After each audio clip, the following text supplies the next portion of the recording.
Last time क्या पढ़ा था?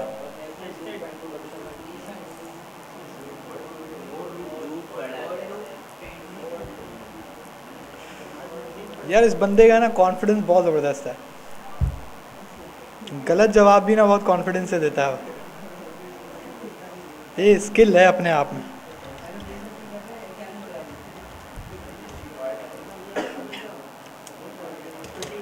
कॉन्फिडेंस होना चाहिए बंदे को, जवाब पता हो ना पता हो, क्या पता अगले को भी जवाब ना पता हो, उसको लगे कि जवाब कह रहे हो सही कह रहे हो।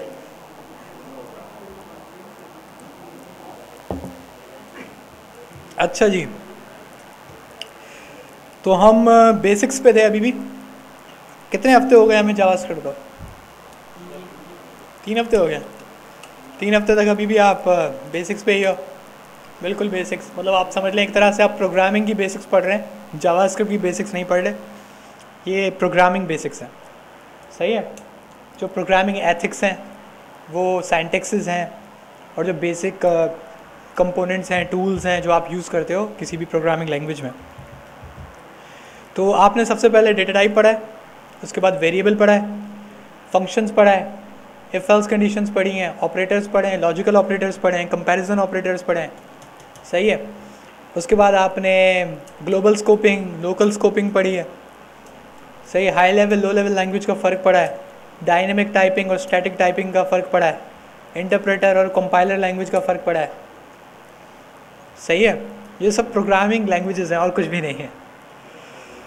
तो जावास्क्रिप्ट जो है वो आपके लिए normally front end helper language है, वो कोई बैक एंड लैंग्वेज नहीं है। क्या कौन सी लैंग्वेज है वो? फ्रंट एंड लैंग्वेज है। जो फ्रंट एंड में आपको फनकारियाँ होती हैं उसको हैंडल करने के लिए जावास्क्रिप्ट यूज़ होती है। जावास्क्रिप्ट की बहन है नोड.जेएस, वो यूज़ होती है बैक एंड डेवलपमेंट के लिए। ठीक है। अच्छा, उसके बाद आपके पास कुछ आयोनिक है। अब आयोनिक भी जावास्क्रिप्ट का पैकेज है। उसमें आप वो क्यों यूज़ करते हैं? वो यूज़ करते हैं आप मोबाइल ऐप्स के लिए। अभी मैं देख रहा था कि आयोनिक जब मैंने पढ़ी थी तो उस वक्त जस्ट एंगुलर सपोर्ट करती थी, आजकल रिएक्ट भी सपोर्ट कर रही है। तो ये बहुत ज़बरदस्त कमाल की बात है, क्योंकि आयोनिक जो है वो रिएक्ट नेटिव से ज़्यादा ईजी है। ये मैं पढ़ रहा था तो मैंने सोचा कि आप लोगों के साथ भी शेयर कर लूँ। अगर किसी को मोबाइल डेवलपमेंट में जाना है तो ये उसके लिए बहुत ज़बरदस्त चीज़ है। अगर आप आयोनिक सर्च करेंगे गूगल पे तो आपको आयोनिक फ्रेमवर्क के नाम से पहली वेबसाइट दिखेगी। तो पहली लाइन पे वो देख रहा है the mobile SDK for the web, यानी कि किस तरीके से आप वेब पे मोबाइल ऐप्स बना सकते हैं। अगर आप इसमें नीचे चलते जाएंगे तो इसकी ख़ास बात यह है कि इसमें बने बनाए मोबाइल के कंपोनेंट्स आते हैं। ठीक है, आपको कुछ भी नहीं करना, मतलब जो बेसिक आपको कंपोनेंट्स चाहिए होते हैं मोबाइल एप्लीकेशन में। जैसे सबसे पहले आप लगा लें स्प्लैश स्क्रीन। स्प्लैश स्क्रीन क्या होती है? जब आप फेसबुक की ऐप को क्लिक करते हैं तो फेसबुक का लोगो आ जाता है, पूरी स्क्रीन ब्लू आती है, इसको हम स्प्लैश स्क्रीन कहते हैं। ये इसका पूरा कंपोनेंट देता है। उसके बाद आप देखते हैं कि कुछ ऐप्स में नीचे से एक बार आता है, उस पर होम बार आता है, साइड बार आता है, सेटिंग्स का बटन होता है। आप उस पर क्लिक करते हैं तो आपके पेजेस चेंज होते हैं जब आप स्लाइड यूँ कर रहे होते हैं। सही है। तो डिफरेंट चीज़ें हैं, ये आपको बनी बनाई देता है। अगर आप देखेंगे तो ये आपको बता रहा है कि मेरे पास एक्टिव शीट है, मेरे पास अलर्ट है, बैज है, कार्ड है, बटन है और XYZ बहुत सारी चीज़ें हैं। ये पॉप ओवर है। पॉप ओवर जो है वो आप बहुत सारी ऐप्स आपकी यूज़ करती हैं। उसके बाद रेडियो बटन्स हैं, रिफ्रेशर है, रिकॉर्डर है, सर्च बार है। अब ये पूरा का पूरा जो है टोस्ट है, सबसे ज़्यादा इस्तेमाल होने वाली चीज़। अब इसमें ये वो चीज़ें हैं जो आपकी जेनेरिक एक एप्लीकेशन बनाने के लिए चाहिए होती है, लाजमी चाहिए होती हैं। अब इनका पूरा UI सब कुछ बना हुआ है। ये आप अगर इसकी डेप्थ में जाएंगे तो आपको बताएगा कि इसका कलर कैसे बदलना है, इसका साइज़ कैसे बदलना है। आपको जस्ट वो नंबर देना है। ये इसने पीछे सब कुछ सारा काम किया हुआ है। लेकिन इसकी सबसे ख़ास बात क्या है कि ये किसको सपोर्ट कर रहा है आजकल? रिएक्ट को। अगर हम गाइड में जाते हैं तो मेरे ख्याल से ये गेटिंग स्टार्टेड में नॉर्मली होगा। ये मैंने खुद भी ट्राई किया है कुछ ही दिन पहले, मैं वहीं ये रहा रिएक्ट। ठीक है, तो मैं इसको पढ़ रहा था, मैंने कहा यार ये तो कमाल है। कि आप रिएक्ट एक फ्रंट एंड ऐप के लिए बनाएं, एक वेबसाइट के लिए बनाएं, और आप आयोनिक का बैकएंड पैकेज इस्तेमाल करें और उसको वो नेटिव परफॉर्मेंस के साथ, ऐसा नहीं, क्योंकि रिएक्ट नेटिव और जो आपकी नेटिव ऐप्स हैं उनमें बहुत फ़र्क होता है। अब कुछ बच्चे जिनको थोड़ा बहुत उसका आइडिया है वो समझ रहे होंगे मैं क्या कह रहा हूँ, सही है, बाकी सुन लेंगे मैं क्या कह रहा हूँ। बस नेटिव ऐप जो होती है वो आपकी एंड्रॉयड की जावा में बनाई जाती है, क्योंकि वो उसकी प्रोग्रामिंग लैंग्वेज है। ये किसने बताया हुआ है? एंड्रॉयड। जिन्होंने एंड्रॉयड बनाया उसने बोला कि हमारी ऐप्स किस में बनेगी? जावा में। तो ये इसकी क्या कहलाई? Native application. नेटिव के उसको कहते हैं जो आपका पुश्तैनी हो, जहाँ से आपकी रूट्स हो, सही है। तो अगर एंड्रॉयड में आपको ऐप बनानी है तो आपको कौन सी लैंग्वेज आनी चाहिए? जावा। लेकिन कुछ लैंग्वेजेस आई, उन्होंने बोला कि यार ये तो बकवास है, अगर मैं वेबसाइट बना रहा हूँ जावास्क्रिप्ट में, मैं बैकएंड काम कर रहा हूँ पाइथन में, तो मैं क्यों दोबारा से जावा सीखूँ? तो उन्होंने इस तरह का काम किया आयोनिक और रिएक्ट नेटिव। रिएक्ट का एक एक्सटेंशन है, कुछ एक्स्ट्रा सर्विसेज हैं जिनमें आप रिएक्ट के थ्रू क्या बना सकते हो? Mobile apps. अब इनको हम कहते हैं क्रॉस प्लेटफॉर्म। आप कोड एक दफ़ा लिखते हैं, वो कन्वर्ट होके एंड्रॉयड ऐप भी बन सकता है, वो कन्वर्ट होके वो iOS बन सकता है, वो विंडोज़ फ़ोन बन सकता है, वो यहाँ आपका डेस्कटॉप एप्लीकेशन भी बन सकता है। लेकिन रिएक्ट नेटिव में बहुत सारी चीज़ें डिफरेंट हैं एज़ कम्पेयर टू रिएक्ट। तो या तो आप रिएक्ट डेवलपर बने या आप रिएक्ट नेटिव बने। अगर आप दोनों एक साथ करेंगे ना तो आपका फलूदा बन जाएगा। फिर आप रिएक्ट में रिएक्ट नेटिव लगा रहे होंगे और रिएक्ट नेटिव में आप रिएक्ट लगा रहे होंगे। आप खुद देखेंगे मार्केट में जो रिएक्ट नेटिव होगा वो रिएक्ट नेटिव होगा, उसको सिर्फ रिएक्ट नेटिव पे काम कर रहा होगा। जो रिएक्ट वाला होगा वो सिर्फ रिएक्ट पे काम कर रहा होगा। लेकिन ये जो है ना आयोनिक, ये एक एक्सटर्नल थर्ड पार्टी पैकेज है जो आपका रिएक्ट की कोड उठाता है, उसको किस में कन्वर्ट कर देता है? मोबाइल ऐप में।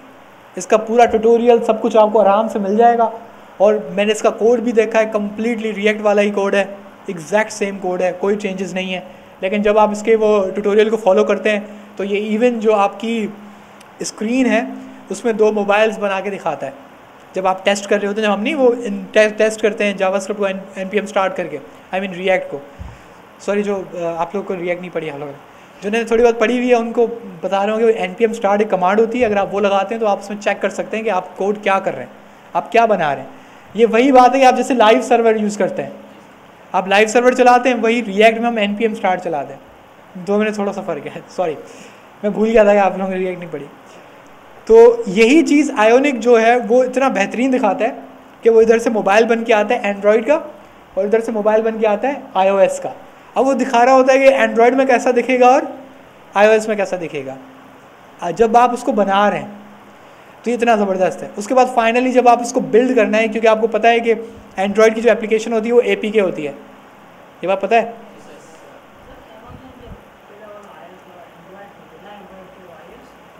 कौन सा वाला यार? उसका मुझे सॉफ्टवेयर नहीं पता, मुझे नोकिया का पता है, सिम्बियन पहले आता था, इसका मुझे नहीं पता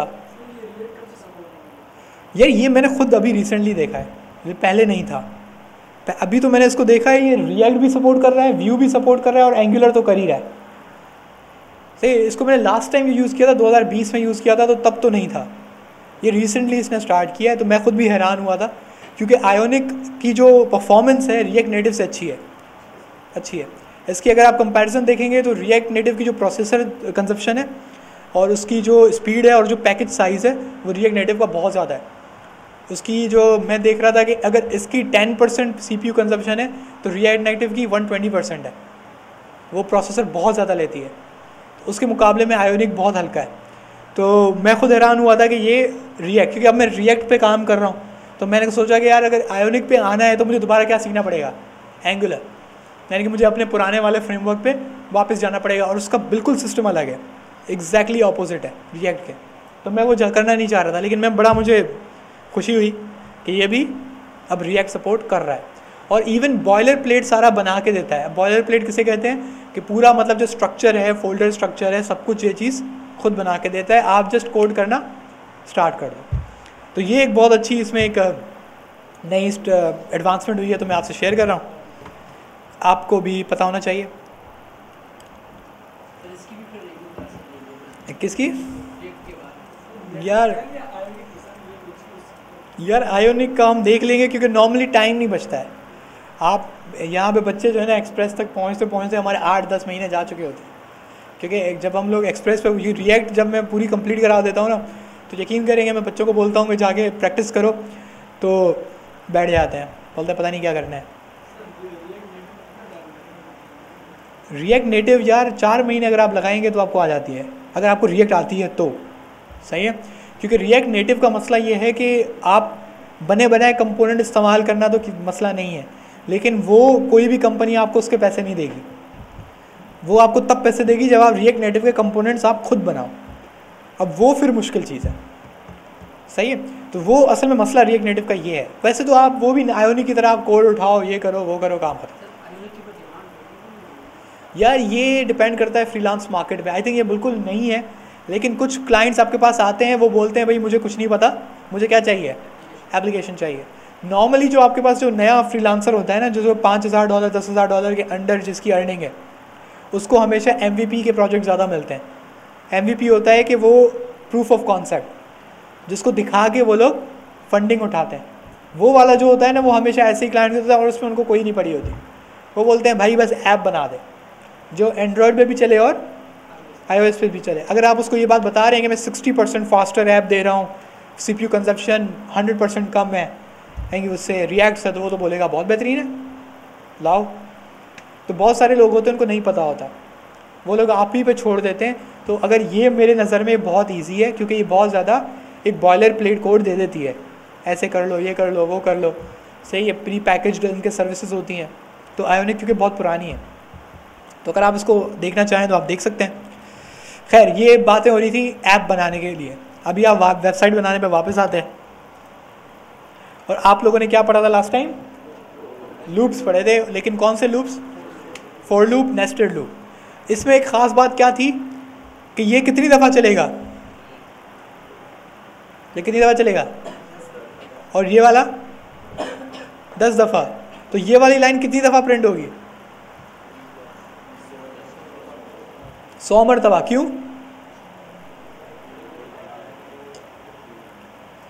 चल के दोबारा आएगा और फिर क्या चलेगा?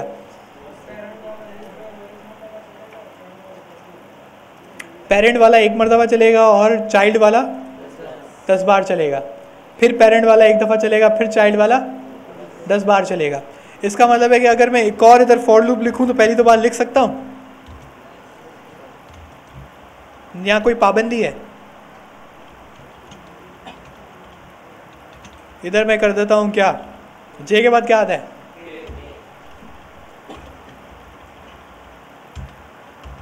के।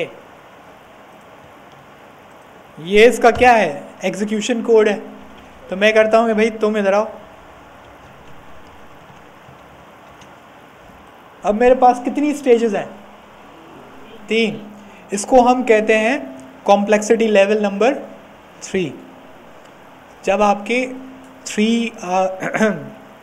3 लूप्स हों, इसको ऑल रिप्रेजेंट किया जाता है ऑर्डर ऑफ 3।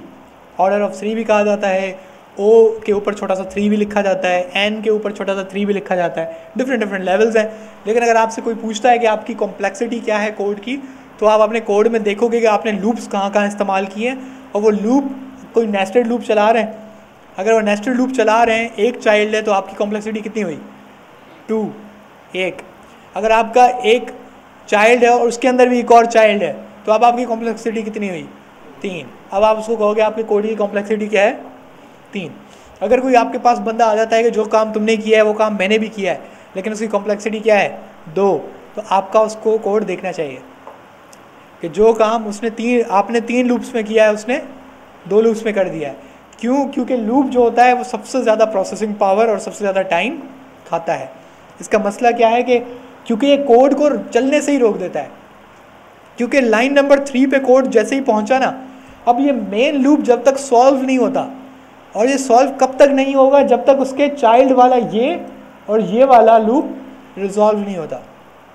रिजॉल्व नहीं होने का मतलब है कि जब तक इनका अपना प्रोसेस कंप्लीट नहीं होता, ये इस लाइन से बाहर नहीं आ सकता। इसका मतलब है कि अगर कोई कोड यहाँ पे लिखा हुआ है, कोई कोड यहाँ पे लिखा है console.log हेलो वर्ल्ड। जब आपने इधर हेलो वर्ल्ड लिखा तो इसका मतलब है कि जब तक ये पहला वाला लूप ख़त्म नहीं होता, और कब ख़त्म होगा, जब 1000 रॉज टाइप होंगी।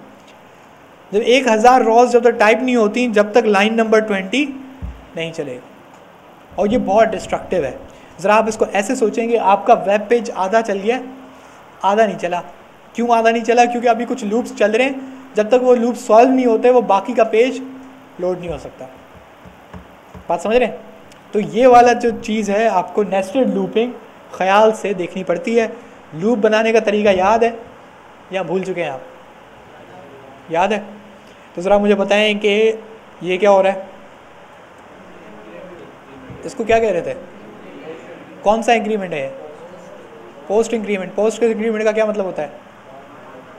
क्या? बढ़ाना, लेकिन कब? जब लूप चल जाए। सही है। इसका ऑपोजिट होता है क्या? Post decrement. एक और ऑपरेटर है, इसको क्या कहते हैं? थोड़ा दिमाग लगाएं। क्या? नहीं, वैसे लॉजिक अच्छी है। तो पोस्ट इंक्रीमेंट, इंक्रीमेंट पोस्ट, क्या बोलेंगे इसको? देखो आपका जवाब सही है, लेकिन आपको कॉन्फिडेंस उसके जैसा चाहिए। सही है। तो ये प्री इंक्रीमेंट कहलाता है। एक है पोस्ट। पोस्ट का ऑपोजिट क्या है? प्री। पोस्ट इंक्रीमेंट जो है, यानी कि जो आप नॉर्मली इस्तेमाल करते हो, ये वाला, इसका मतलब है आई में 1+ तब होगा जब पूरा साइकिल कंप्लीट हो जाएगा। और जब ये वाला प्रोसेस हो, तो इसका मतलब है जैसे ही लूप स्टार्ट होगा तो आई में प्लस हो जाएगा। ये कहलाता है प्री इंक्रीमेंट। यानी कि इस कंडीशन में अगर प्लस पहले है, तो ये वाला जो काम है वो लाइन नंबर 4 पे ही हो जाएगा। बात समझ रहे हैं? अगर ये वाला कंडीशन होती, यानी कि ये वाला जो है इधर ना हो बल्कि इधर हो, तो ये वाली लाइन यहाँ के बजाय कहाँ चलेगी? इधर। कि मतलब इस मेन लूप का जब सारा काम हो चुका है, तब अब वो 1+ करेगा। तो ये पोस्ट इंक्रीमेंट की क्वालिटी है और वो प्री इंक्रीमेंट की क्वालिटी है। अब ये डिपेंड करता है आपकी कंडीशंस पे। सही है, कि आपकी कंडीशन की रिक्वायरमेंट क्या है, कि उसको अपडेट पहले चाहिए या उसको अपडेट बाद में चाहिए। क्योंकि नॉर्मली अगर आप देखेंगे तो इसको हम लोग एरेज के लिए इस्तेमाल करेंगे, लूप्स को। लूप्स का सबसे ज़्यादा कोई अगर यूजेज है तो वो एरेज पर है। एरेज क्या था? डेटा टाइप था, उसमें हम डेटा सेव करते थे। तो एरेज में से डेटा निकालना किससे, जो तरीका होता है वो किसके थ्रू होता है? लूप्स के थ्रू होता है। तो वो सबसे बेहतरीन तरीका एरे से कोई डेटा निकालने का है तो वो लूप्स है, और डेटा इंसर्ट कराने का भी तरीका किससे? लूप्स है। तो उसमें वो इनका ताल्लुक जो है आपस में बहुत गहरा है। तो ये वाला जो सारा काम है वहाँ पे ज़्यादा काम आता है। खैर, तो ये थे आपके लूप्स। ज़रा हम आते हैं अपनी बुक पे, तो हम देखते हैं कि हमने क्या क्या पढ़ लिया है।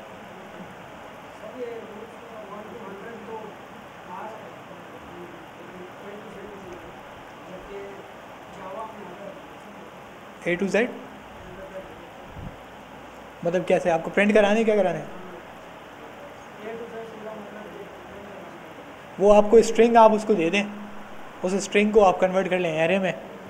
एक स्ट्रिंग दे दें ABCDEFGHXYZ, सही है, उसको आप कन्वर्ट कर लें एरे में। एरे में आप कन्वर्ट करेंगे ना तो आपके पास एक एरे बन जाती है जिसमें A, B, C सारे कैरेक्टर्स डिफ्रेंशिएटेड होते हैं। इसमें हम ऐसा करते हैं, अगर हमें सारे कैरेक्टर्स चाहिए तो हम उसको एरे में डालते हैं, या डायरेक्टली आप एरे में लिख दें या आप स्ट्रिंग लिख दें, उसको टाइप कास्ट कर लें किसमें? एरे में। तो वो सारे कैरेक्टर्स को क्या करता है? तोड़ देता है। अच्छा, अब आप इसको दोबारा देखें। हमने अलर्ट्स पढ़ लिए, हमने वेरिएबल्स पढ़ लिए। वेरिएबल्स में हमने स्ट्रिंग भी सेव कराया, नंबर भी सेव कराया, बूलियन भी सेव कराया, एरे भी सेव कराया, ऑब्जेक्ट भी सेव कराया, और क्या फंक्शन भी सेव करा दिया था। सही है। लेकिन यहाँ पे आपकी बुक सिर्फ किसके बारे में बता रही है? स्ट्रिंग और, तो आपने इससे ज़्यादा पढ़ लिया। उसके बाद आपने इलीगल नेम्स मैंने बताया था कि भाई 1 पहले नहीं लिख सकते, यानी कि नंबर वेरिएबल के नाम में पहले नहीं लिख सकते। आप वो वेरिएबल नेम इस्तेमाल नहीं कर सकते जो जावास्क्रिप्ट ने पहले ही इस्तेमाल कर लिया है, जैसे अलर्ट, जैसे प्रॉम्प्ट, जैसे कंसोल, कन्फर्म, क्लास, ये सारे फंक्शन, ये सारे कीवर्ड्स जो हैं ये जावास्क्रिप्ट ऑलरेडी फॉर यूज़ कर चुका है। अब अगर जावास्क्रिप्ट यूज़ कर चुका है तो आप यूज़ नहीं कर सकते। उसके बाद मैथ एक्सप्रेशन, तो आपकी मैथ्स माशाल्लाह सबकी बहुत अच्छी है, ये हो गया था। उसके बाद कॉन्केटिनेशन एक बहुत ज़बरदस्त सा रूल है कि 2 स्ट्रिंग लिखो तो आपस में प्लस कर दो, लेकिन जावास्क्रिप्ट थोड़ी पागल है, एक नंबर और स्ट्रिंग लिखो तो भी प्लस कर देता है, ठीक है। उसके बाद आ जाएं आप प्रॉम्प्ट्स पे। तो यूज़र से डेटा लेने का पहला तरीका जो आपको सिखाया गया है वो कौन सा है? प्रॉम्प्ट्स, क्योंकि उनको पता है कि अभी आप इतने अच्छे नहीं हुए कि आप डायरेक्टली इनपुट बॉक्स से डेटा लो, तो वो आपको पहले क्या बता रहे हैं? प्रॉम्प्ट्स, कि बच्चों वाली कहानी जो कि आप ज़िंदगी में बाद में कभी इस्तेमाल नहीं करोगे। उसके बाद कंपैरिजन ऑपरेटर्स में भी आप चीते हो गए हो, से बड़ी स्टेटमेंट आपको दें, आप उसको सॉल्व कर देते हो, सही है। चलो सोच के तो खुश हो जाओ। उसके बाद इफ़ स्टेटमेंट्स। अब इफ़ स्टेटमेंट्स की 3 किस्में थी। एक तो इफ़ स्टेटमेंट खाली चलती थी, उसके बाद इफ़ एल्स चलती थी, उसके बाद इफ़ एल्स वो भी चलती थी, और एक और कंडीशन थी कि इफ़ अलग, ये इफ़ अलग और ये इफ़ अलग। उनके हमने दोनों के मसले मसाइल भी देखे थे कि इस वाली अप्रोच में क्या बीमारी होती है, उस वाली अप्रोच में क्या बीमारी नहीं होती, सही है। तो हर बीमारी का इलाज तो है, किसी किसी का नहीं भी है। तो उसके बाद टेस्टिंग सेट्स ऑफ कंडीशंस जो हमने इतनी बड़ी लिखी थी कि और एंड ऑपरेटर फलाना ढिमकाना है, सही है। आपको मैंने बोल दिया था, आपने बड़े जीनियस लेवल से बता दिया सर इसका ये जवाब है। इसके अलावा हमने एक छोटा सा एक्सरसाइज भी की थी कि हमने एज पूछी थी और उससे मार्क्स पूछे थे मैथ्स के, तो हम उसको बता देते कि वो पास है कि फेल है। उसमें हमने बड़ी ख़तरनाक सी कंडीशंस लगाई हुई थी। उसके बाद इफ़ स्टेटमेंट्स नेस्टेड, यही जो मैंने अभी सारी कहानी बताई कि हमने उससे मार्क्स पूछ रहे थे और ये पूछ रहे थे, वो किसके थ्रू हुआ था? नेस्टेड इफ एल्स स्टेटमेंट से हुआ था कि एक मेजर इफ एल्स स्टेटमेंट था, वो पहले चेक कर रहा था कि उसकी एज क्या है, उसके अंदर फिर छोटे 3 और इफ एल्स स्टेटमेंट से जो चेक करते थे कि उसके मैथ्स में कितने मार्क्स हैं, उसके इंग्लिश में कितने मार्क्स हैं, वगैरह वगैरह। उसके बाद हमने जब मार दिया था एरे को छोड़ के, कहाँ पे? फॉर लूप्स पे। उसकी वजह क्या है आपको थोड़ी देर में समझ में आ जाएगी। तो आपने लूप्स पढ़ लिए, सही है, flags, booleans, array length and breaks. अभी ये वाली जो चीज़ें हैं ये आपने नहीं पढ़ी, उसकी वजह क्या है कि आपने ये नहीं पढ़ा, ठीक है। जब तक आप एरे नहीं पढ़ते तो आपको एरे लेंथ का कुछ पता नहीं चलेगा, ठीक है। लेकिन अगर आप एरे से पहले फॉर लूप नहीं पढ़ते तो आपको फिर भी वो कोई बात समझ में नहीं आती। तो खैर, दुनिया बड़ी गोल है। अभी हमारे पास कौन सा बच गया? एरेस। आप बोलेंगे आपने तो पढ़ लिया है, लेकिन मैं कहूँगा आपने कुछ नहीं पढ़ा है, क्योंकि एरेस एक ऐसा टॉपिक है जो आपको बहुत ज़्यादा तकलीफ़ देने वाला है। यहाँ भी, रिएक्ट में भी, हर जगह पे एरेस जो है वो सबको तकलीफ़ देता है। एरेस के बाद दूसरा एक और है ऑब्जेक्ट, सही है। अगर आप गौर करें तो object, array, string, number, Boolean, ये जो डेटा टाइप्स हैं ये सब मिला के डेटा स्ट्रक्चर्स बनते हैं इससे, सही है।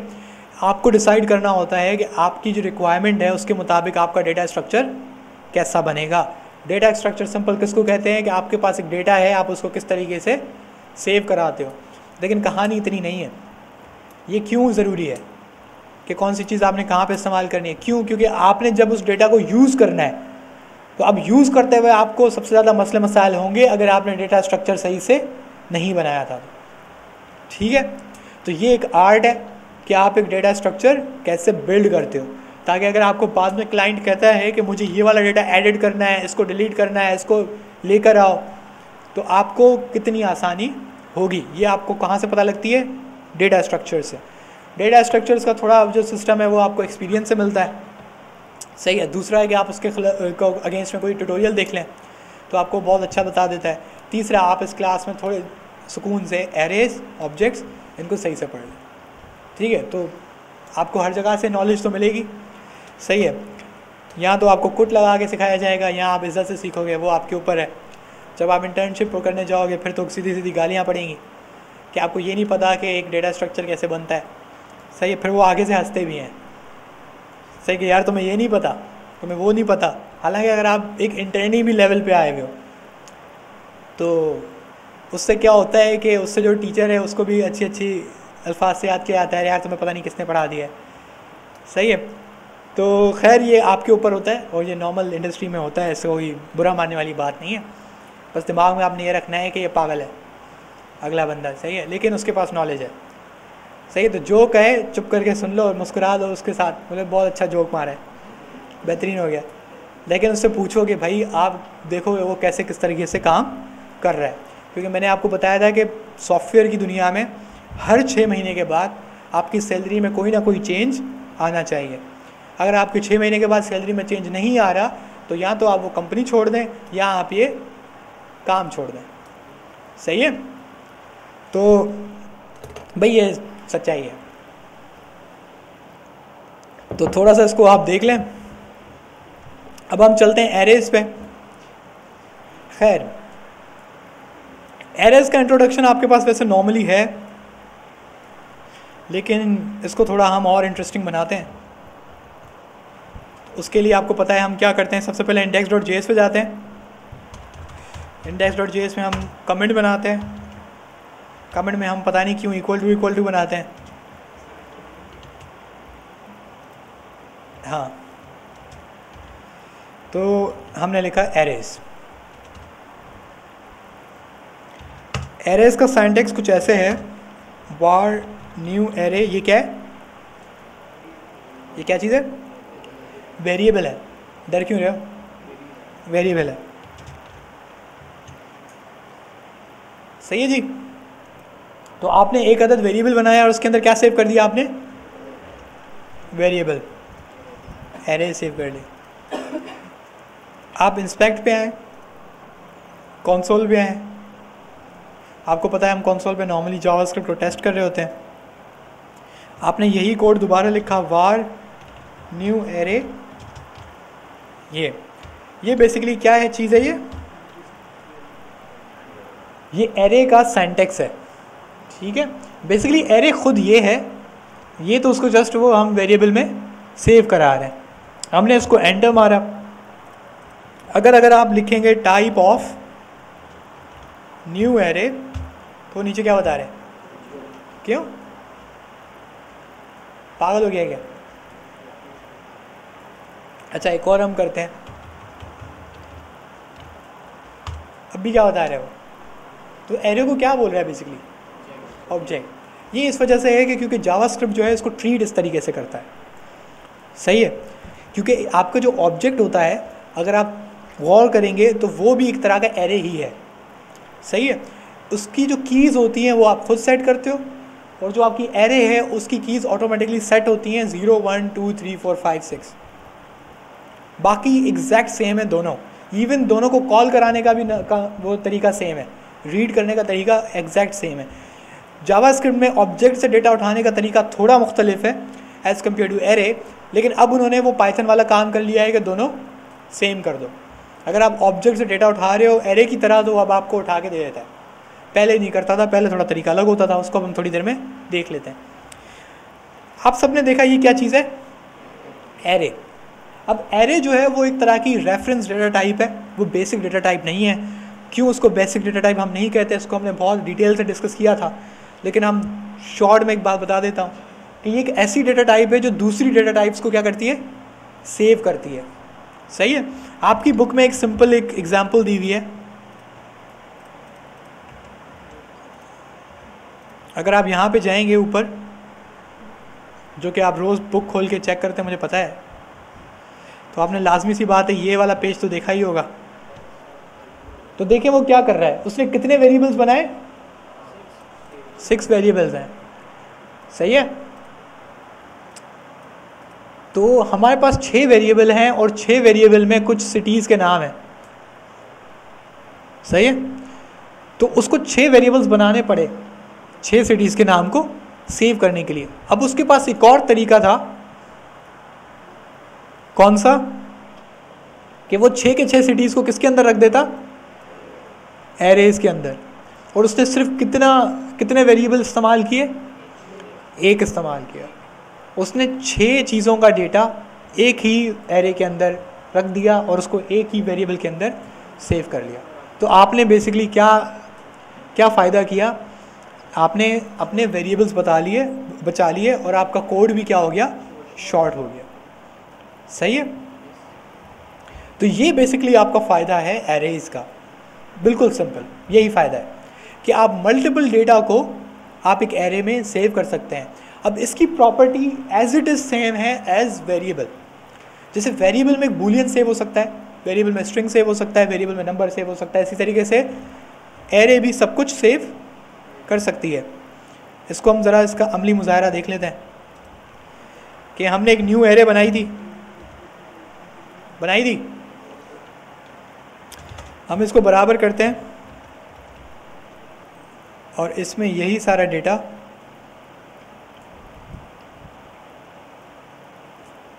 सेव कर लेते हैं।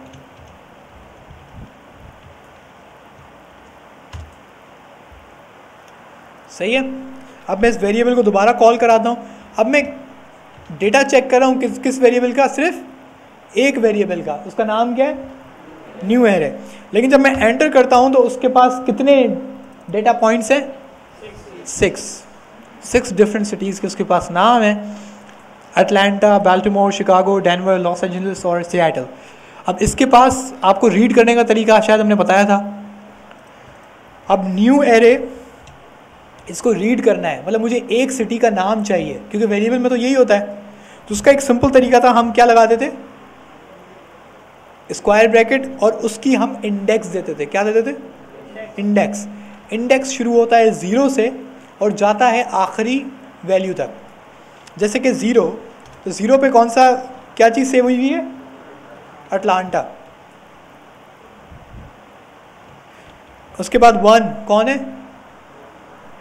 बाल्टीमोर। अगर आप इसको सर्च करेंगे तो आपको दिखेगा पहले पे कौन है, इसकी पोजीशन 1 है लेकिन इसकी इंडेक्स क्या है, 0। एरे हमेशा किससे स्टार्ट होगा, 0 से। हमेशा याद रहेगा, सारी प्रोग्रामिंग लैंग्वेज में सेम कन्वेंशन है, हमेशा एरे किससे स्टार्ट होती है, 0 से। इसका मतलब है कि मुझे लॉस एंजलिस चाहिए, तो इसका इंडेक्स नंबर क्या होगा, 4 होगा। अब हम क्या करते हैं कि हम न्यू एरे लिखते हैं, हम इसमें लिखते हैं 4, तो हमें क्या मिल गया, लॉस एंजलिस। अब आपको जहाँ भी लॉस एंजलिस को यूज़ करना था, आप उसमें सिंपल ये वाला काम कर सकते थे और आपको डेटा मिल गया। इसके अलावा आपको पता है कि हम एक बनाते हैं न्यू एरे 2, तो इसमें आप किसी भी किस्म का डेटा सेव कर सकते हैं। जैसे पहले पे मैंने ये कौन सा डेटा टाइप है, नंबर। उसके बाद ये कौन सा डेटा टाइप है, ये कौन सा डेटा टाइप है, ये कौन सा डेटा टाइप है,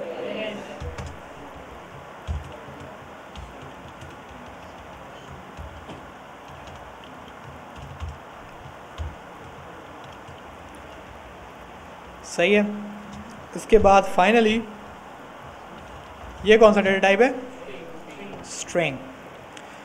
तो आप देख सकते हैं कि एक एरे के अंदर हमने तकरीबन वो सारे डेटा टाइप्स लिख दिए जो हम आजकल पढ़ते हैं। शायद एक और रह गया है, लेकिन ये कोई इतना कोई इम्पोर्टेंट नहीं है।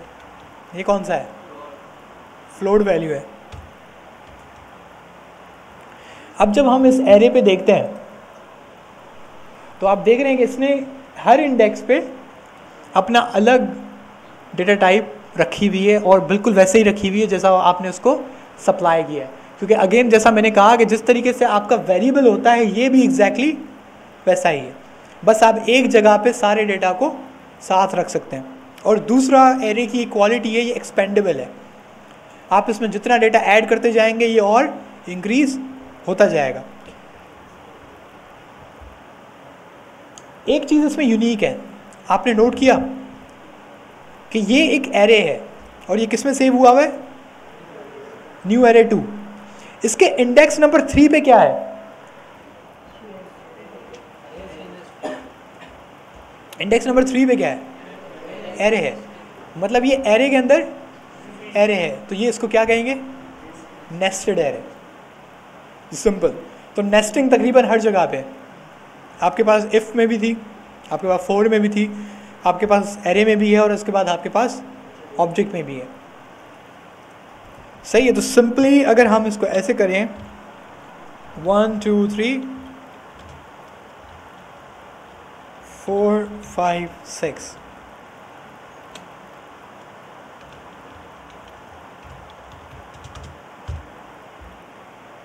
तो जब हमने इसको एंटर मारा तो आपको कंसोल क्या बता रहा है कि इस एरे के अंदर 2 एरेज हैं।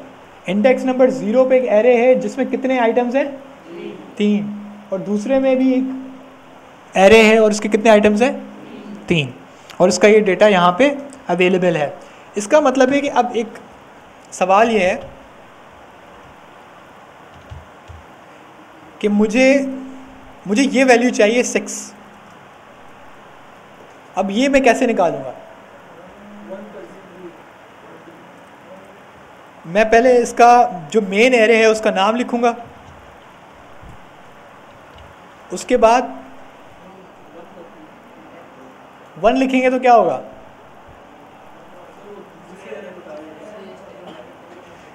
बाकियों को समझ आ रहा है हो क्या रहा है? देखें, एक एरे में से कोई वैल्यू निकालने का क्या तरीका था कि हम उसके वेरिएबल का नाम लिखते हैं, उसके आगे स्क्वायर ब्रैकेट लगाते हैं और उस स्क्वायर ब्रैकेट में हम वो इंडेक्स नंबर पास करते हैं जो डेटा हमें चाहिए। सही है। अब इंडेक्स नंबर किससे शुरू होता है? 0 से।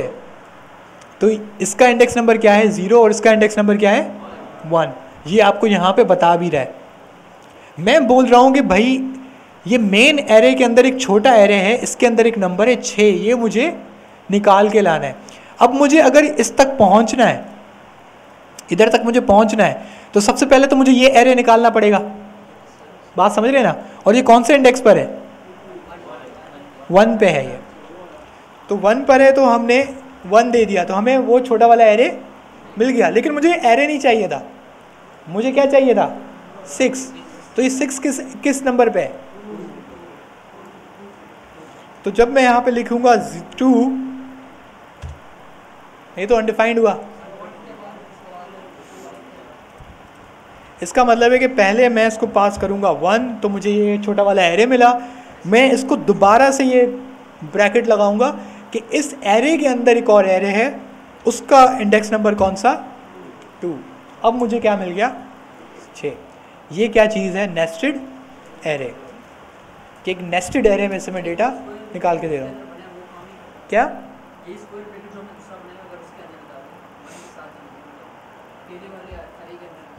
क्या आप क्या कहना चाह रहे हैं? इसको मैं पहले लिख दूँ? नहीं नहीं नहीं नहीं नहीं। उसकी वजह यह है कि बेसिकली होता क्या है, जब आप ये करते हैं ना, तो ये बेसिकली इसका आउटपुट होता है। तो बेसिकली हो ये रहा है स्मॉल एरे। अब आपका एक अलग एरे बन गया स्मॉल एरे। अब आप इसको जब 2 देंगे तो आपको क्या मिल गया? 6। वो आपने डायरेक्टली कर दिया था कि मैंने जब ये चीज़ लिखी ना, तो ये मैं क्या कह रहा हूँ, प्रोग्रामिंग लैंग्वेज इसको हटा के क्या रिप्लेस कर देगी? इस चीज़ से, राइट? तो आपको जब ये मिल गई तो आपने इसका कौन सा इंडेक्स नंबर निकाल लिया? 2। तो ये यहाँ पे आपने डायरेक्ट कर लिया। यही काम मैं यहाँ पे क्या कर रहा हूँ? इनडायरेक्ट। कि मैं पहले मैंने कौन सी वो छोटी वाली एरे निकाली, उस छोटी वाली एरे को किसमें सेव कर दिया? Small array. और वो स्मॉल एरे से दोबारा से मैंने क्या निकाल लिया? Index number 2। कुछ बच्चे होंगे उनको ये समझ में नहीं आ रहा होगा। उसकी वजह यह है कि आपकी प्रोग्रामिंग लैंग्वेज से पहली दफ़ा पाला पड़ रहा है। सही है, थोड़ी सी मुश्किल होगी लेकिन ये सुनते रहे। एरे समझ आ रही है ना, कि एक डेटा टाइप है जिसके अंदर आप कुछ भी सेव कर सकते हो। उसकी वजह भी समझ आई ना, वो क्यों इस्तेमाल कर रहे हैं। कि अगर आपको 6 चीज़ें सेव करनी थी तो आपको कितने वेरिएबल चाहिए थे? 6 चाहिए थे। वैसे नॉर्मली 6 चाहिए थे, लेकिन अगर आप एरे इस्तेमाल कर लो तो आप कितने वेरिएबल चाहिए? 1। तो आप मैनेजमेंट बहुत अच्छी कर सकते हो अपने डेटा की। सही है, ये रीज़न बना है किसको बनाने का? एरे को बनाने का। अब बात ये उठती है कि एक दफ़ा आपने एरे बना दिया, जैसे कि सबसे ऊपर हम चलते हैं, सिंपल वाला एरे तो उसके अंदर 6 सिटीज़ के नाम हैं, यूएसए के सिटीज़ हैं, सुनने में बड़ा अच्छा लगता है। सही है, मैं कहता हूँ कि यार अब मुझे इसमें एक और शहर ऐड करना है। यूएस का कोई एक शहर पता है? NYC, New York. लियारी।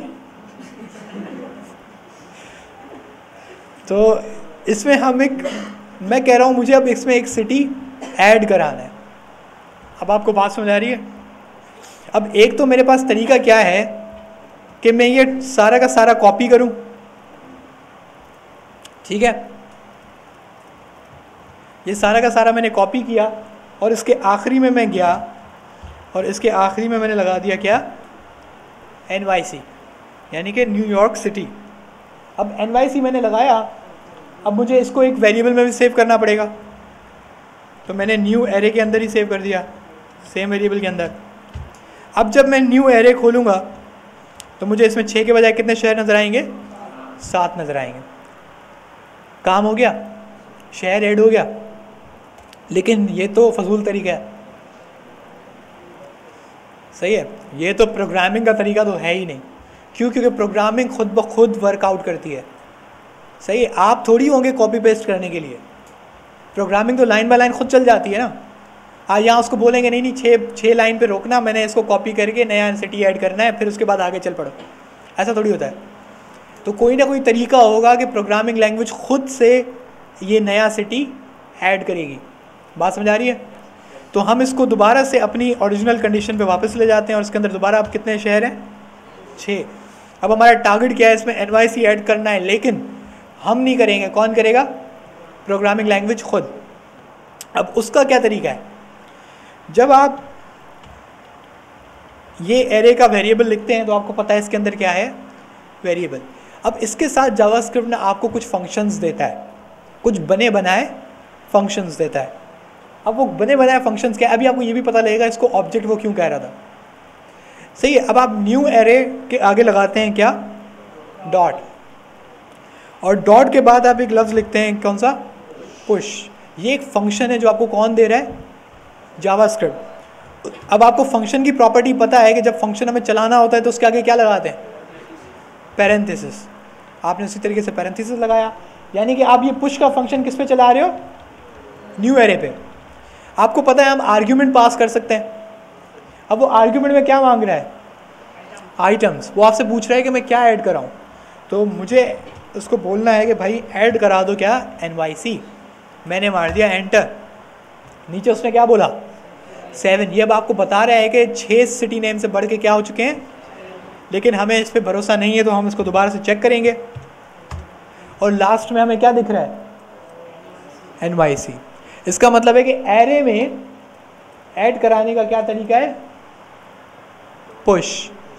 बात समझ आई?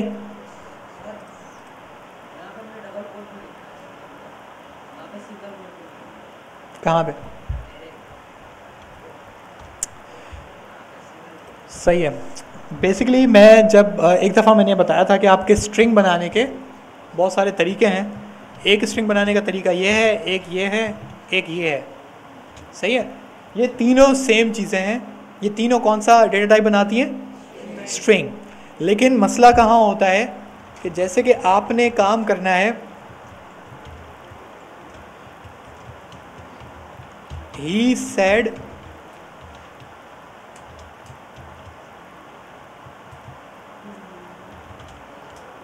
I cannot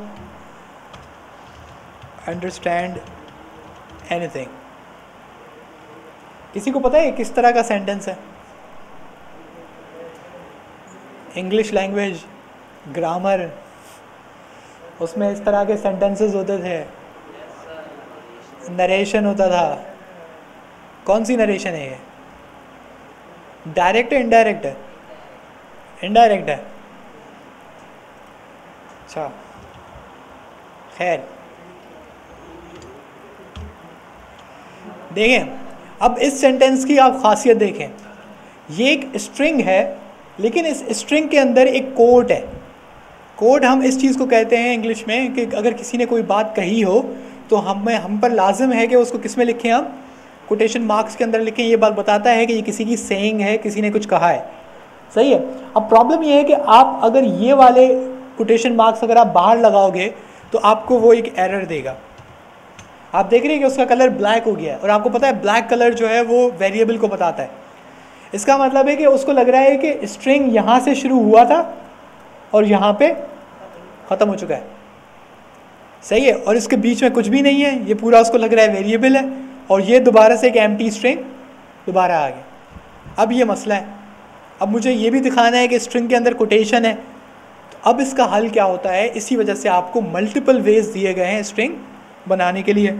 उसका ये वाला सिंपल हल है कि जो बड़ा वाला स्ट्रिंग है उस पर आप क्या लगा दो, सिंगल कोट। जावास्क्रिप्ट समझ जाएगा कि ये कौन सा डेटा टाइप है, स्ट्रिंग, और अंदर कोटेशन मार्क्स में आप ये डबल वाले यूज़ कर लो। तो इस वजह से आपके पास दो नोटेशन है, या तो आप सिंगल कोट यूज़ करें या आप डबल कोट यूज़ करें, दोनों क्या बनाते हैं, स्ट्रिंग। दोनों का कोई फ़र्क नहीं है। बात समझ आई? कर सकते हैं, सिंपल है। ये आपके यूज़ केस पे आप कैसे यूज़ करना चाहते हैं। वैसे कन्वेंशन है छोटी सी कि अगर आप कोई अगेन कोई बड़ा सा कोई स्ट्रिंग का आपका सेंटेंस बड़ा है तो आप उसको डबल कोट में रखें, अगर कोई वर्ड है तो आप उसको सिंगल कोट में रखें। एक सिंपल सा वो है क्या, हाँ बैकवर्ड में भी कर सकते हैं आप, अगेन ये आपके ऊपर है। तो ये आपका सिंपल सा स्ट्रिंग का छोटी सी क्लास हो गई। हम फिर वापस आते हैं एरे पे। तो अभी आपने एरे में क्या, इसमें हम एक और पुश करते हैं, क्या पुश करें हम लोग, चलो यार अपना ले आते हैं कराची। तो अब उसके कितने आइटम्स हो गए, ये जो 8 बता रहे क्या, ये इंडेक्स नंबर है, ये नंबर ऑफ आइटम्स है। और नंबर ऑफ आइटम्स जो है वो हमेशा एक ज़्यादा बताएगा आखिरी इंडेक्स नंबर से। अब जो मैं बात कह गया ये कुछ बच्चों को ही समझ आई होगी, अब जिसको थोड़ा सा समझाते हैं। हम खोलते हैं न्यू एरे। न्यू एरे में कितने सिटीज़ हैं, 8। अब जब आप 8 कह रहे हो ना, ये आप बेसिकली काउंटिंग कर रहे हो, और आपकी काउंटिंग किससे शुरू होती है, 1 से। जब आप इसको 8 कह रहे हो भाई, जब आप इसको आउट कह रहे हो तो इसको 1 से स्टार्ट कर रहे हो ना। लेकिन मैं आपसे पूछ रहा हूँ इंडेक्स नंबर, कि कराची का इंडेक्स नंबर क्या बनेगा, 7 बनेगा। इसका मतलब है जो लास्ट इंडेक्स है वो क्या है, 7, लेकिन टोटल नंबर ऑफ आइटम्स क्या है, 8। तो ये एक छोटा सा फॉर्मूला होता है कि जो टोटल नंबर ऑफ आइटम्स हैं वो n+1 इंडेक्स के बराबर होते हैं, यानी इंडेक्स प्लस 1, यानी कि लास्ट वाला जो आपका नंबर है उसमें इंडेक्स नंबर में 1 प्लस कर दोगे तो नंबर ऑफ आइटम्स बन जाएंगे। लेकिन अगर आपको मैथमेटिक्स में आपको थोड़ी सी अकल हो, इसमें से एक और फार्मूला निकलता है। इसका मतलब है कि अगर आपको टोटल नंबर ऑफ आइटम्स पता हो और आपको ये पता करना हो कि आखिरी इंडेक्स नंबर क्या है, तो आप टोटल नंबर ऑफ आइटम्स में से 1 माइनस करेंगे तो आपको लास्ट इंडेक्स पता चल जाएगा। इसको हम ज़रा इसका अमली मुजाहरा देखते हैं, क्योंकि मुझे पता है आप मुझ पर भरोसा तो बिल्कुल नहीं करते।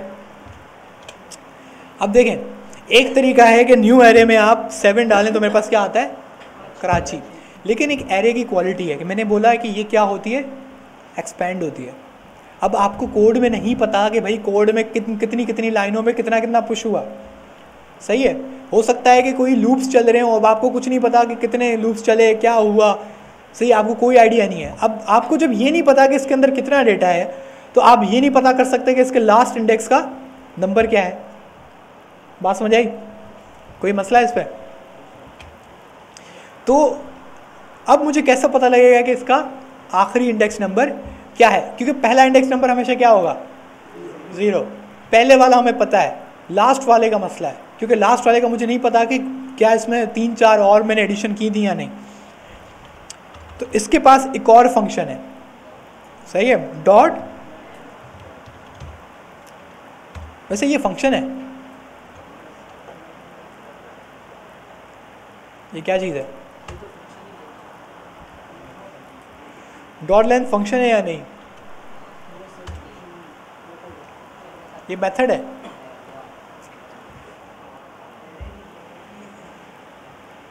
सही है, प्रॉपर्टी है, लेकिन वो प्रॉपर्टी किस डेटा टाइप में आ रही है, क्या ऑब्जेक्ट नहीं है। देखो, अगर जिन्होंने कहा मेथड, तो मेथड फंक्शन का दूसरा नाम है, सही है। अगर फंक्शन ऑब्जेक्ट के अंदर आ जाए तो वो मेथड कहलाता है। सारी प्रॉपर्टी सेम होती है, सब कुछ सेम होता है, सही है। फंक्शन एग्जैक्ट अपना काम वैसे ही करता है जैसे नॉर्मल फंक्शन करता है। सिर्फ फ़र्क क्या हो जाता है कि वो कहाँ वो डिफाइन हुआ है एक ऑब्जेक्ट के अंदर, तो वो क्या कहलाता है, मेथड। वो फंक्शन नहीं कहलाता, उसका सिर्फ नाम बदल जाता है, काम सेम रहता है, चलाने का तरीका भी सेम रहता है, सब कुछ सेम रहता है, सिर्फ उसका नाम क्या हो जाता है, मेथड।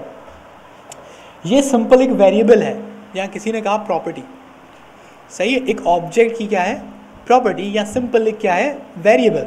क्योंकि अगर आप गौर करें तो अगर हम कहें var length it is equals to 9 और आप सिंपल लिखें लेंथ, तो इस पर मैंने कोई पैरेंथेसिस नहीं लगाया, कुछ नहीं लगाया, लेकिन उसने मुझे रिटर्न में क्या बता दिया, 9। गौर करेंगे यहाँ भी सेम काम हुआ कि नहीं हुआ। तो ये जो डॉट लेंथ है ये कोई फंक्शन नहीं है, बल्कि क्या है, ये एक वेरिएबल है, या ऑब्जेक्ट की ज़बान में इसको हम कहेंगे प्रॉपर्टी। ठीक है, ये सिंपल एक वेरिएबल है जिसके अंदर एक नंबर सेव हुआ है। अब ये जो डॉट लेंथ है ये हमेशा किस पे लगेगा, एरे पे। ये एरे का ख़ास वेरिएबल है, सही है, जो जावास्क्रिप्ट आपको देता है, आपने तो नहीं बनाया था। अगर मेरी बात पे यकीन ना आए तो आप देख लें, न्यू ऑब्जेक्ट हम बनाते हैं, ये एक ऑब्जेक्ट है, सही है, ऑब्जेक्ट बन गया, भले खाली है लेकिन ऑब्जेक्ट तो है।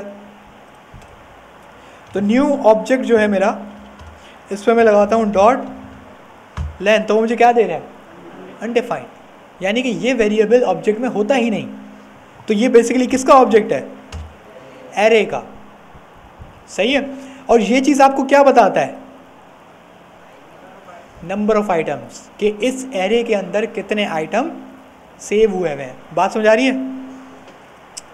तो मुझे एक बात बताएं, न्यू एरे, इसके अंदर वो कितने आइटम्स बता रहा था, 8। तो मैं यहाँ पे लिखता हूँ 8, तो मुझे क्या रिटर्न कर रहा है, वजह, क्योंकि वो 0 से शुरू हुआ है और उसका जो आखिरी इंडेक्स है वो किस पे आएगा, 7 पे। तो इसका मतलब है अगर मैं यहाँ पे 7 लिखूंगा तो मुझे क्या मिल जाएगा, कराची। अगर मैं इसको डायनेमिक बनाऊँ, डायनेमिक क्या होता है, कि जो ऑटोमेटिकली चले और हर कंडीशन के लिए काम करे। तो अगर मैं इसको डायनेमिक बनाऊँ तो मैं कहूँगा न्यू एरे डॉट लेंथ -1, तो नीचे मुझे क्या मिलेगा, कराची। मैंने इसको डायनेमिक क्यों कहा, अब मैं आता हूँ न्यू एरे, इसमें मैं एक और पुश कर देता हूँ, सही है, लाहौर कर लेते हैं।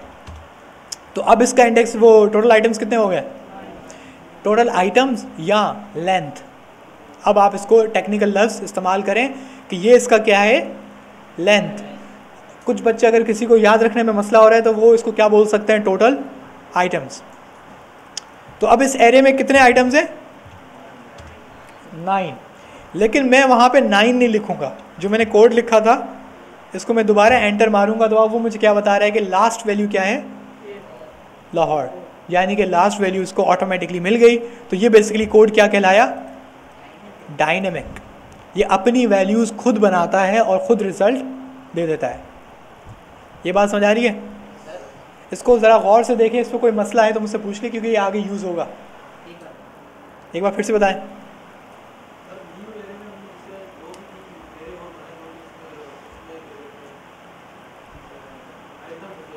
हाँ, तो जो आपका, अच्छा उनका सवाल बहुत अच्छा है, सवाल मुझे पसंद आया। अब इस पर न्यू एरे में हम पुश करा देते हैं एक और एरे, सही है। जो बंदा बोल रहा था लियारी, सही है, बल्दिया, जो भी है, जौहर, सही है।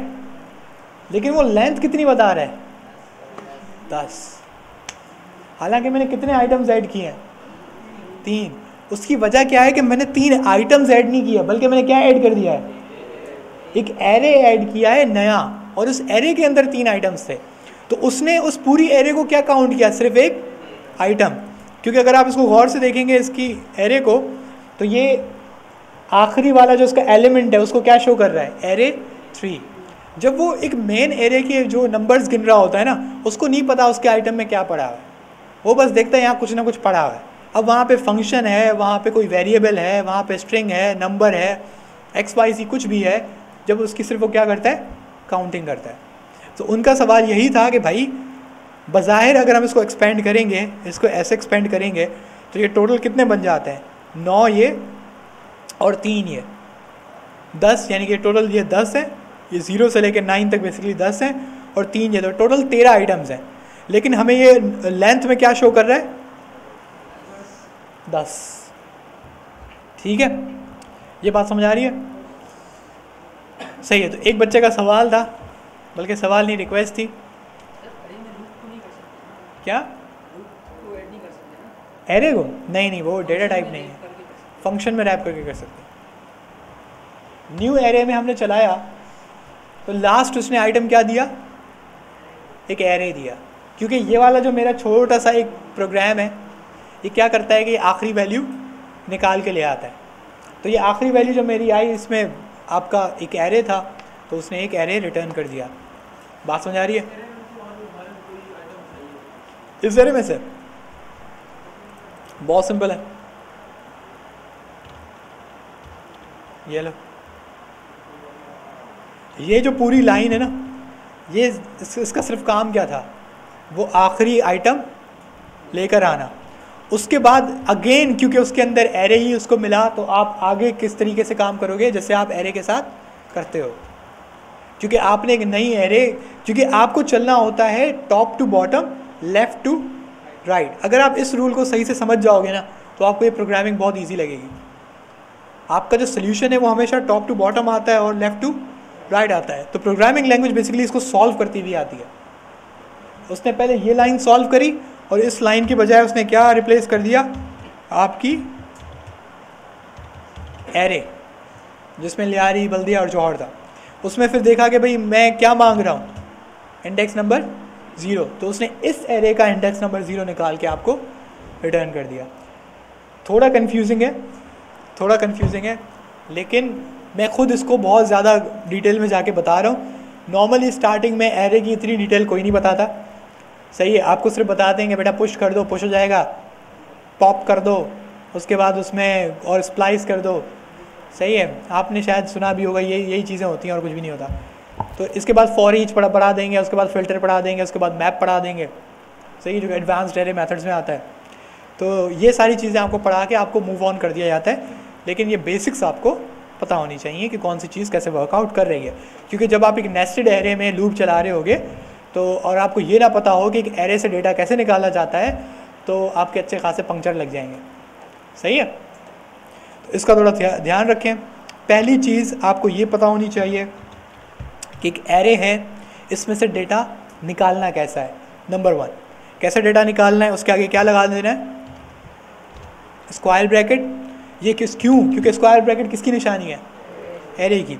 अब आप उसको यहाँ पे क्या बताओगे, इंडेक्स नंबर। पहली चीज़, कोई भी जो भी आपको इंडेक्स नंबर चाहिए, मैंने 5 बोला, उसने 5 रिटर्न करके दे दिया, सही है। इसके अलावा अगर आप उसको टोटल आइटम्स आपको चाहिए कि इस एरे की लेंथ क्या है, इसके टोटल आइटम्स क्या है, तो आप क्या लिखते थे, डॉट लेंथ, सही है। मैं आपसे पूछूंगा इसका आखिरी इंडेक्स नंबर क्या है, तो हमेशा आप इसके लेंथ में से क्या माइनस कर देते हो, 1, तो उसको आपको क्या मिल जाता है, उसका लास्ट इंडेक्स नंबर। बात समझ आई?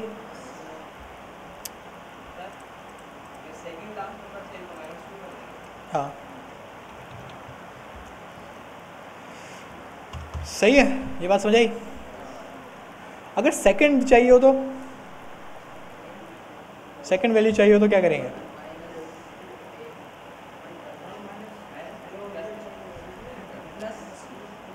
अकलमंद आंधी,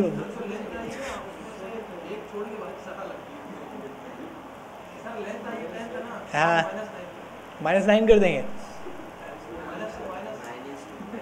-2 कर देंगे। यार 1 लिख दोगे तो भी तो सेकंड वैल्यू आएगी। लॉजिक पे खेलो ना। मैंने आपको कहा है भाई प्रोग्रामिंग, अगर आप मुझे बोलोगे ना 1, मैं बोलूँगा हाँ आएगा, बात ख़त्म हो गई। क्योंकि प्रोग्रामिंग में क्या है, आपको रिजल्ट आना चाहिए। आपका मेथड डिफरेंट हो सकता है, भले आप मैंने -8 लिखा हो, आपने 1 लिखा हो, लेकिन जवाब वही आना चाहिए, सही है। तो थोड़ा दिमाग लगाएं कि भाई सोल्यूशन इजी की तरफ जाएं, मुश्किल की तरफ ना जाएं। जो चीज़ इजी लगे आप वो फॉलो करें। इस वजह से मैंने आपको अभी तक एरो फंक्शंस की सिर्फ झलक दिखाई है, उसको मैंने यूज़ नहीं कराया अभी तक। उसकी वजह यही है कि मैं चाह रहा हूँ कि आप जो सिंपल चीज़ है उसको फॉलो करते हुए जाएँ। हालांकि आजकल जो एरो फंक्शंस हैं वो ज़्यादा यूज़ हो रहे हैं, ठीक है। तो सिंपल की तरफ रहें, अगर आपको सिंपल मेथड पता है तो वो फॉलो करें, ज़्यादा मुश्किल तरफ ना आ जाए। अगेन सबसे पहले हमने एरे बनाया, एरे के अंदर हमने कुछ आइटम्स पुश किए। अब लेकिन एक और चीज़ है, पॉप। पॉप क्या करता है?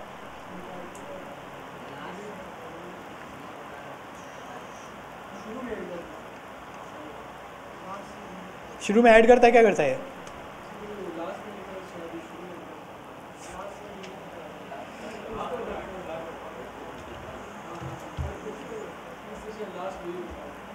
भाई देखें, पुश जो है ना वो क्या करता था, वो लास्ट में एक वैल्यू ऐड करता था। ये दो चीज़ें याद रखना ज़रूरी हैं।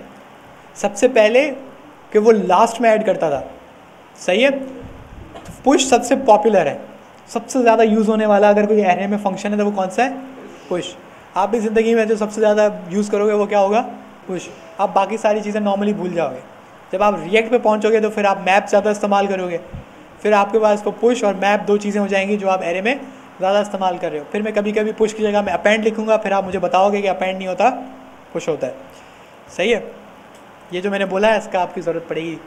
तो आप न्यू एरे करोगे, पुश से क्या हो रहा है? एडिशन हो रही है। तो इसका ऑपोजिट भी कुछ होगा, वो क्या है? पॉप। आपने सर पॉप को चलाना है, ये बेसिकली ये क्या बता रहा है? ये क्या चीज़ है? ये फंक्शन है। पॉप क्या है? फंक्शन है। यहाँ ऑब्जेक्ट की ज़बान में ये क्या है? मेथड है। बात समझ आ रही है? तो ये फंक्शन जब पॉप का हम चलाएंगे तो वो आपको ना नीचे से एक रिज़ल्ट देता है। ये रिज़ल्ट बेसिकली वो वैल्यू होती है जिसको इसने बाहर कर दिया है, सही है।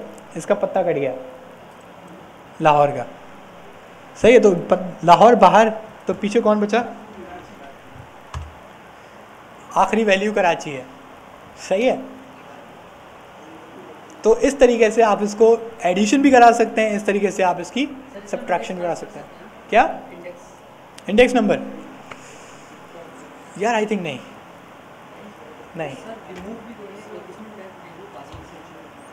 आई थिंक पॉप में नहीं होता। उसके लिए हम स्प्लाइस यूज़ करते हैं। कौन सा? शिफ्ट है, रिमूव नहीं है। शिफ्ट है और अनशिफ्ट है, सही है। बाय शिफ्ट ये सारी जो चीज़ें आप पढ़ रहे हो, इसका पहले एक तो नाम है, तो आपको पता है क्या करूँगा मैं? इंडेक्स जेएस पे आऊँगा और इसको हम कहते हैं एरे मेथड्स। क्या कहते हैं? Array methods. सबसे पहला मेथड आपने क्या पढ़ा? डॉट। पहले आपने पढ़ा लेंथ, और ये क्या करता है? Output total number of items in array. उसके बाद क्या है? Dot push, add anything to array but at last. उसके बाद हमने क्या पढ़ा? Dot pop. पॉप क्या करता है? Simply removes the last item of array. ये सारे कहलाते हैं एरे मेथड्स। क्या कहलाते हैं? Array methods. ये कुछ तौर तरीके हैं जिससे आप एरेज को कंट्रोल करते हो, उसको चलाते हो, उसका इस्तेमाल करते हो, सही है। क्योंकि एरे एक दफ़ा वैल्यूज़ रखने के लिए नहीं है, वो वेरिएबल है। हाँ, लेकिन अगर आप एरे मेथड्स का टॉपिक खोलेंगे ना उसके अंदर ये पाया जाता है। वैसे ये मेथड नहीं है, लॉजिकली ये एक वेरिएबल है, सही है। लेकिन ये टॉपिक किसके अंदर आता है? Array methods. लास्ट में ऐड करता है। किस में? उसके लिए अभी बहुत है, टेंशन क्यों ले रहे हो? नहीं है भाई, पूरी लिस्ट, बहुत सारे तरीके हैं। ये सारे तरीके हैं जो आप बता रहे हैं, ये सारे हैं, आप टेंशन नहीं लें। आपको अच्छे अच्छे असाइनमेंट भी मिलेंगे इस पर, सही है। तो एरे मेथड्स बहुत तरीके के हैं, अभी उसको हम वन बाय वन उस पर आएंगे। लेकिन पहले आपको ये तो क्लियर हो कि एरे क्या है, वो इस्तेमाल क्यों होती है और उसके मेजर फंक्शंस क्या हैं। अभी तक मेजर फंक्शन जो मैंने बताया ना, पुश, पॉप और जो एरे में से डेटा निकालना और एरे में डेटा सेव करना, ये इसका मेन फंक्शन है, सही है, यही चीज़ें आप सबसे ज़्यादा इस्तेमाल करोगे कि एक डॉट लेंथ, एक डॉट पुश और एरे में से डेटा निकालना, बस। इसका 90% यूजेज इन्हीं चीज़ों की है। इसके बाद जो आप चीज़ें पढ़ोगे इसका बहुत रेयरली यूज़ होता है। फ़िल्टर और मैप जो है वो बेसिकली हम लास्ट में पढ़ेंगे, क्योंकि फ़िल्टर और मैप पे कॉल बैक फंक्शन है, और आप पता है आपके जो यहाँ पे दूसरे दोस्त हैं वो बहुत ज़्यादा जीनियस हैं, तो वो मैं आ गया ना, उस पर आ रहे हैं। अब मेथड्स इनके इतने हैं तो नॉर्मली आपको याद नहीं बैठते, सही है, नॉर्मल है, इंसान को याद नहीं बैठता, क्योंकि हमको वही चीज़ ज़्यादा याद रहती है जो हम ज़्यादा यूज़ करते हैं। तो इवन अगर मैं खुद भी, आप मेरी बात कहेंगे कि मुझे भी पहले, जब मैं पहला बैच जहाँ पढ़ा रहा था, मुझे ये याद नहीं थे कसम से। मुझे पुश याद था, पॉप याद था, स्प्लाइस याद था, मैप याद था, फॉर ईच याद था, फ़िल्टर भी याद नहीं था। तो ये जो चीज़ें मैं ज़्यादातर इस्तेमाल करता हुआ आ रहा था, मुझे वो चीज़ें याद थी। डॉट लाइन्स वगैरह तो बहुत ईजी है, सही है। तो फर्स्ट टाइम जब मैं फर्स्ट बैच को पढ़ा रहा था तो मैं खुद आके यहाँ पे चेक कर रहा होता था कि कहीं मैं मिस तो नहीं कर रहा। लेकिन हाँ, जाहिर सी बात, एक चीज़ पढ़ी हुई है पहले से, तो मुझे पता तो है कि वो क्या करती है। लेकिन इनका मैं आपको दोबारा कह रहा हूँ, ज़्यादा यूजेज नहीं है। अब आप W3 स्कूल्स की वेबसाइट पे आएंगे तो आपको ये सारे टूल्स बताता है जो आप एरेज के साथ कर सकते हैं। ये आपको पता होने चाहिए, ताकि अगर आपको कोई यूज़ केस आता है, जैसे अभी लेटेस्ट हमने रिएक्ट की जो क्लास की थी उसमें हमने एक टू डू ऐप बनाई थी। अब इस टू डू ऐप में हमारा काम ये था कि पूरी लिस्ट में से, यानी कि पूरी एरे में से, अगर यूज़र किसी भी चीज़ को डिलीट करता है तो हमें वो चीज़ वहाँ से निकालनी है। तो अब आपको पता होना चाहिए ये चीज़ कैसे निकाली जा सकती है, या कौन सा एरे का मेथड हम यूज़ कर सकते हैं जिसको हम निकाल सकते हैं। बात समझ आ रही है? तो अब हमारे पास दो तरीके थे, सही है। अगर आपको पता ही नहीं होता कि ये किस चीज़ों से मुमकिन है तो मसला है, आप भूल जाएं कोई मसला नहीं, तो आप यहाँ पे आ जाएं। ये आपको ट्राइड योर सेल्फ भी देता है, सब कुछ बताता है कैसे करना है, सही है। आपको एरे मेथड जब भी रिवाइज करने हो, रिकमेंड करूँगा आप ये पेज खोल दें, क्या था सोचे ही नहीं। अब आप एरे मेथड्स में आएंगे तो सबसे पहले इसने क्या बताया हुआ है, pop. Pop method removes the last element from an array. एक लाइन में उसने कहानी बता दी। यहाँ पे आप ट्राइड योर सेल्फ करोगे तो आपको ये दिखा भी देगा कि मैंगो चला जाएगा, एप्पल चला जाएगा, ऑरेंज चला जाएगा, ठीक है। इसके ऊपर एक और इसने बताया हुआ है जो हमने अभी डिस्कस नहीं किया, उसका नाम क्या है, डॉट जॉइन। ये बेसिकली डेटा साइंस में थोड़ा ज़्यादा यूज़ होता है, इसको अभी हम डिस्कस करेंगे ये क्या होता है, और ये डेटा साइंस में बहुत यूज़फुल एक एरे मेथड है। अब अगेन मज़े की बात देखें कि पाइथन में भी सेम है, उसमें भी डॉट जॉइन है, इसमें भी डॉट जॉइन है, दोनों का यूज़ करने का तरीका भी एग्जैक्ट सेम है। वहाँ भी डॉट जॉइन, उसके अंदर आप सेपरेटर देते हो, उसके अंदर भी आप सेपरेटर देते हो, डॉट जॉइन लगा देते हो। तो ये अगर आप प्रोग्रामिंग लैंग्वेज एक दफ़ा आप सही से सीख लें तो आपको दूसरी प्रोग्रामिंग लैंग्वेजेस में भी इशू नहीं बनता।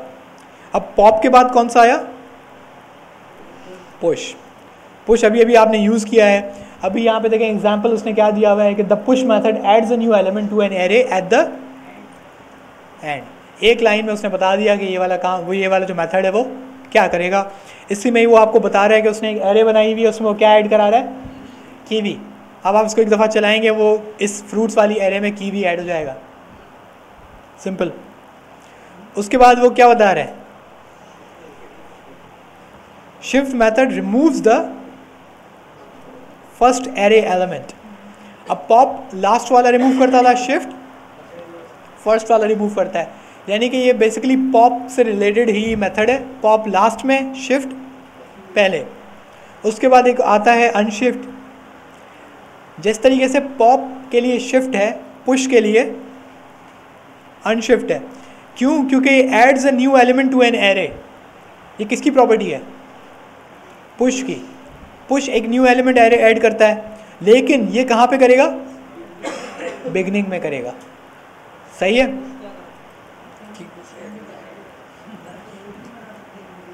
ये एंड, पुश एंड में करता है, ये फर्स्ट पे करता है। देखिए इंडेक्स नंबर में क्या मसला होगा कि इंडेक्स नंबर आपका 0 है। अब आप बोलेंगे कि 0 पे इस वक्त अटलांटा सेव हुआ हुआ है मेरे सिटीज़ के अंदर, आप बोलेंगे कि 0 इंडेक्स पे कराची कर दो, तो अटलांटा के ऊपर कराची कर देगा। मुझे अटलांटा भी चाहिए, लेकिन मैं अटलांटा चाहता हूँ सेकंड पे चला जाए और कराची पहले वाले पे आ जाए, तो आपको ये शिफ्ट अनशिफ्ट वाला मेथड यूज़ करना पड़ेगा। तो अभी तक आपने 4 पढ़े जो एक दूसरे के रिलेटेड है। सबसे पहला क्या है, पुश, वो क्या करता है, लास्ट में ऐड करता है, पुश, खैर है खैर है खैर होता है। उसके बाद पॉप, पॉप लास्ट में से रिमूव करता है। अनशिफ्ट लास्ट में ऐड कर, फर्स्ट में ऐड करता है, और शिफ्ट फर्स्ट वाला निकालता है। ज़्यादा बेटर है आप इसको यूज़ ही कर लें, आपको ज़्यादा पता लग जाएगा कि कौन सा निकला कौन सा आया। सही है, इसको 1 बाय 1 थोड़ा सा यूज़ कर लेते हैं ताकि हमें भी समझ आए, हमारी भी मेमोरी क्लियर हो। हम वही एरे यूज़ करते हैं, न्यू एरे। पुश और पॉप तो आपने सीख लिया। तो एक कौन सा था, शिफ्ट, तो उसने कौन सा निकाल दिया, अटलांटा। और अटलांटा कहाँ पर था, फर्स्ट इंडेक्स था। तो अगर हम न्यू एरे देखें तो अटलांटा की जगह अब क्या आ चुका है, बाल्टीमोर। अब बाल्टीमोर जो है उसका इंडेक्स नंबर क्या है, 0। पहले 1 था, अब क्या हो चुका है, 0। ये किसका काम था, शिफ्ट का। इसी तरीके से अब दूसरा क्या है, अनशिफ्ट, जो कि बेसिकली शिफ्ट का ऑपोजिट है। तो इसमें मैं क्या करूँगा, बोलूँगा भाई मेरे से गलती हो गई, अटलांटा। तो अब दोबारा से कितने नंबर ऑफ आइटम्स हो गए, 8, और आपके पास अटलांटा वापस हो गया। जो आपके हार्डकोर सर्टिफिकेशन प्रोग्राम्स होते हैं, जावास्क्रिप्ट जो सर्टिफिकेशन प्रोग्राम्स होते हैं, उनके अंदर पता है आपको क्वेश्चन किस तरीके से आते हैं।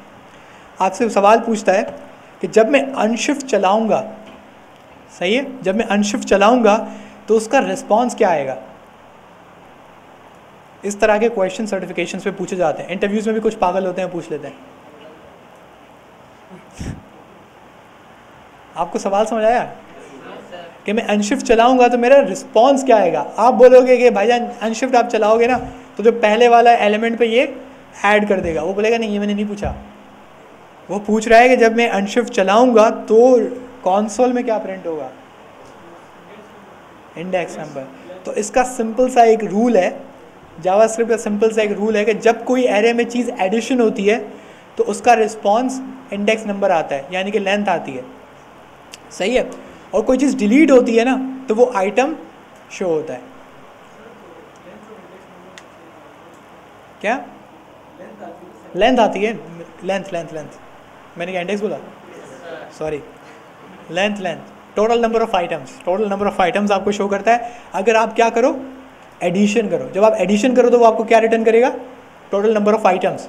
सही, कुछ केसेस में आपको इंडेक्स नंबर भी रिटर्न करता है, यानी कि आपको बस दिमाग में ये रखना है कि नंबर ही होगा जब एडिशन करेंगे।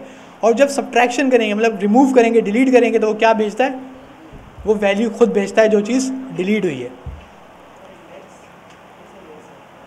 क्या मैं कह रहा हूँ, कुछ मेथड्स होते हैं जिसमें वो इंडेक्स बताता है कि आपने कहाँ पे चेंज किया है, सही है, वो आगे चलेंगे वो देख लेंगे। लेकिन आपको एक रूल बाय रूल सीखना है कि एडिशन होगा तो क्या आएगा, एक नंबर होगा, मोस्ट प्रोबेबली वो एक टोटल नंबर ऑफ आइटम्स होगा। तो आपके पास एक कुछ तुक्का मारने के लिए कुछ है तो सही, कोई बैकग्राउंड तो सही है। अगर आप थोड़ा बहुत भूल जाएंगे तो थोड़ा हो सकता है आपको ये चीज़ याद रह जाए कि एडिशन में कोई नंबर आता है और डिलीट करते वक्त वो वैल्यू आती है, सही है। तो ये कुछ सर्टिफिकेशंस में और इंटरव्यूज़ में क्वेश्चन पूछा जाता है, क्योंकि वो ये देखना चाह रहे होते हैं कि आप कितना किताबी कीड़े हो, सही है, वरना कोई याद वाद कोई नहीं रखता है। तो आपने शिफ्ट पढ़ा, आपने अनशिफ्ट पढ़ा, आपने पढ़ तो लिया लेकिन याद किसी को नहीं रहेगा, मुझे पता है, तब तक जब तक आप इसको खुद यूज़ नहीं करते और आप एरेज़ के साथ खेलते नहीं हैं। आप एक सैम्पल एरे बनाएं, उस एरे की लेंथ निकालें, उस एरे में ऐड करें, उस एरे से डिलीट करें, पहला वाला डिलीट करें, पहला वाला ऐड करें, लास्ट वाला डिलीट करें और लास्ट वाला ऐड करें।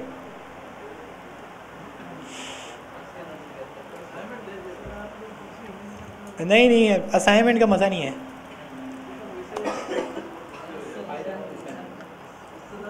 प्रैक्टिस हो जाएगी जब इसके मैं मुझे असाइनमेंट वो अच्छा लगता है जो कोई आउटपुट दे, जैसे कोई टेबल था, सही, कोई आउटपुट हो इस तरह का हो, एक नया, एक इसके बाद ये बस ये आपका एरे मेथड्स ख़त्म होंगे ना तो एक असाइनमेंट आपको आएगा लॉजिकल, उसमें ये हम बताएंगे आपको कि क्विज़ कर लें आप। देखो वो बात वो सही है कि वो नहीं कर पाएंगे, क्योंकि वो मसला ये है कि वो सुस्ती होती है, और यहाँ पे पता है ना कि क्लासरूम पे चेक होगा तो बंदा कर लेता है। तो मैं आपको असाइनमेंट दूंगा एरे का, लेकिन वो असाइनमेंट जो है वो थोड़ा लॉजिकली बेस्ड होगा, सही, क्योंकि मुझे फील होता है कि अगर आप इस तरह के बचकाने काम करोगे ना, इस तरह के बचकाने काम कभी भी आप कोड में नहीं करते, कि आप एक ऐड करा रहे हो, डिलीट करा रहे हो, ऐड करा रहे हो, डिलीट करा रहे हो, बचकानी हरकत है। कोई आउटकम होता है ना, कोई गोल होता है, तब बीच में जब आपको ये चीज़ें इस्तेमाल करनी पड़े दूसरी चीज़ों के साथ, तब मज़ा आता है। अब जैसे कि असाइनमेंट हो, उसमें इफ एल्स कंडीशन भी चले, उसमें फोर लूप भी चले, उसमें पुश भी चले और उसमें एरे भी चले, तब मज़ा आएगा ना। और फाइनली एक रिजल्ट भी दे, मतलब एक फंक्शन हो, मैं आपको कहूँ इसका ये आउटपुट आना चाहिए। अब आपको तीनों चारों चीज़ें जो है इस्तेमाल करनी पड़ेंगी, तब तक आपका वो फंक्शन नहीं बनेगा, तब मज़ा आता है। फिर उसको हम डिफरेंट चीज़ें देते हैं, वो आपको आप पहले से बता देते हो उसका आउटकम ये आएगा और आपको वही आउटकम मिलता है, तो फिर मज़ा आता है। ये क्या बकवास है कि पुश करो पॉप करो, ये भी कोई असाइनमेंट होता है? खैर, तो हम थोड़ा सा और आगे बढ़ते हैं। अब किसी ने ये बात कही थी कि भाई हम कोई वैल्यू बदलें, तो ये सिंपल वेरिएबल रीअसाइनमेंट है। क्या चीज़, क्या हुआ? अच्छा, बस सही है, इसको ख़त्म करते हैं। बस ये असाइनमेंट देख लें फिर छोड़ देते हैं। तो जी न्यू एरे है हमारे पास। आप सबको याद होगा कि वेरिएबल की वैल्यू कैसे बदलती है। हम करते थे 8 = 10, उसके बाद हम करते थे 8 = 5, तो ए की वैल्यू क्या हो गई? 5। सेम यही तरीका किस में होता है? एरेज में। लेकिन आप पहले उसको बताओगे कि एरे का कौन सा इंडेक्स, किस वैल्यू को आपने बदलना है। जैसे मैं बोलता हूँ 0, अभी क्या है? अटलांटा। इसको मैं बदल के क्या कर देता हूँ? अटलांटिक। तो मुझे रिटर्न में क्या बता रहा है? अटलांटिक, जो कि मैंने चेंज किया है। अब आप न्यू एरे देखेंगे तो अटलांटिक की जगह क्या सेव हुआ हुआ है? अटलांटिक। तो आपने बेसिकली एरे के अंदर एक चेंज कर दिया। क्योंकि जावास्क्रिप्ट एक डायनेमिक लैंग्वेज है, तो इसमें आप कोई भी तबाही मचा सकते हैं। इसका मतलब ये है कि अगर आप 0 की जगह पे स्ट्रिंग लिखें ही ना, बल्कि क्या लिख दें? ये क्या चीज़ है? एरे भाई, नंबर का है। एक एरे के अंदर नंबर है, लेकिन ये पूरी चीज़ क्या है? एरे है। इसको आप एरे कहोगे। अगर मैं पूछूंगे एरे के अंदर कौन से डेटा टाइप के एलिमेंट्स है, तो आप कहोगे नंबर्स हैं। सही है। वैसे यूनिफॉर्मिटी है। एंटर मारा इसको हमने, लेकिन आप देखोगे ये काम हो जाएगा। जो दूसरी लैंग्वेज वाले हैं वो नॉर्मली जावास्क्रिप्ट को बच्चों की लैंग्वेज तभी कहते हैं क्योंकि उसमें ये हरकतें होती हैं। सही है कि पहले जो एक एरे थी वो किस चीज़ की एरे थी? स्ट्रिंग्स की। आपने पहला वैल्यू बदल के क्या कर दी? एरे कर दिया। तो जो जावा का डेवलपर या C++ का डेवलपर होगा ना, वो बोलेगा कि भाई ये क्या कचरा है। ऐसा थोड़ी होता है कि आपने पूरा का पूरा एरे का डेटा टाइप भी तबाह कर दी। सही है। वो कहेगा भाई ये तो बकवास है, कचरा है। क्यों? क्योंकि वो लोग किस टाइप की लैंग्वेज यूज़ करते हैं? Strict typing. तो वो लोग अपने पास अगर उनको अगर एक एरे बनानी है ना, तो उनको बताना पड़ता है कि इस एरे के अंदर किस टाइप की वैल्यूज़ आएंगी। आया स्ट्रिंग्स आएंगी, आया नंबर्स आएंगे, या आया बूलियन आएगा, या एक एरे ऑफ एरे आएगा। अब array of array directly define नहीं होता। सही है। तो जावास्क्रिप्ट ईजीएस्ट लैंग्वेज है कि आप इसमें कोई भी वैल्यू में कुछ भी सेट कर दें, हो जाएगा। अगर आपको हम जावा पहले पढ़ाने लग जाते हैं, आपको C++ पहले पढ़ाने लग जाते हैं, तो बड़े मसले मसाइल होते हैं। सही है। तो अगर कोई ब्लॉकचेन वगैरह भी पढ़ रहा है तो उसको पहले क्या पढ़ लेनी चाहिए? जावास्क्रिप्ट। क्योंकि ब्लॉकचेन में फिर आपको स्ट्रक्ट और ये फलाना ढिमकाना सारे समझ में आने लगता है। बात समझ आई? तो एरेज को फ़िलहाल यहाँ पे ब्रेक मारते हैं। अभी भी एरेज का बहुत कुछ रहता है। सही है। एरेज में सबसे पहले तो स्प्लाइस रहता है। सही है। स्प्लाइस एक बहुत इंपॉर्टेंट प्रॉपर्टी है जो कि यूज़ होती है। तो उसके बाद हमें मैप रहता है, फॉर ईच रहता है और फिल्टर रहता है। सही है। मैप, फॉर ईच, फिल्टर वाले दिन जो है आप थोड़ा चाय शाय पी कर आइएगा, क्योंकि वो थोड़ी सी ऐसी चीज़ है कि वो आप देखेंगे तो फिर आप भाग जाएंगे। लेकिन प्रॉब्लम ये है कि वो फॉर ईच, मैप और फिल्टर जो है वो रिएक्ट में उसका बहुत ज़्यादा कंजप्शन है, बहुत ज़्यादा यूजेज है। तो उसमें क्योंकि वहाँ पे बहुत ज़्यादा यूजेज है तो आपकी वैसे ही प्रैक्टिस हो जाती है। तो ये सारी चीज़ें हैं। अभी आपकी अटेंडेंस ली जाएगी। अटेंडेंस तो आप अपनी अटेंडेंस दें, उसके बाद आप घर जा सकते हैं। ठीक है जी, अल्लाह हाफिज़। बोलें।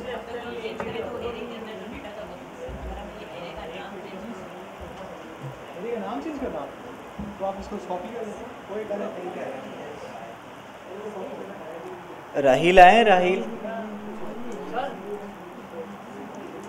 सैफुद्दीन सिद्दीक,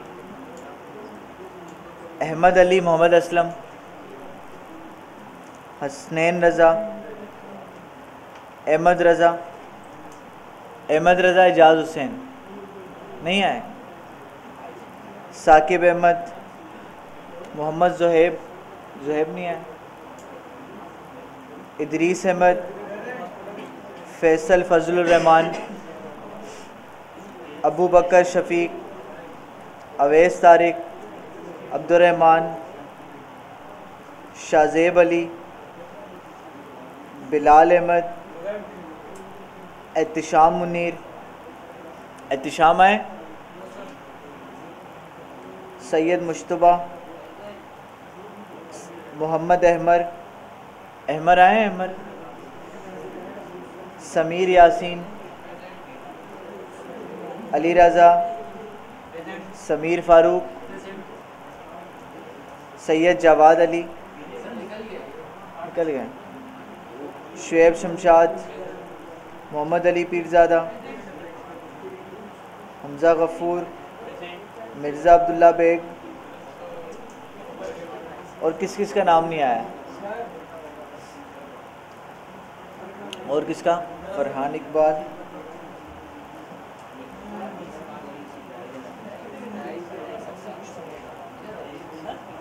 अच्छा, और किसका नहीं आया नाम, क्या नाम है आपका, ज़ैद खान।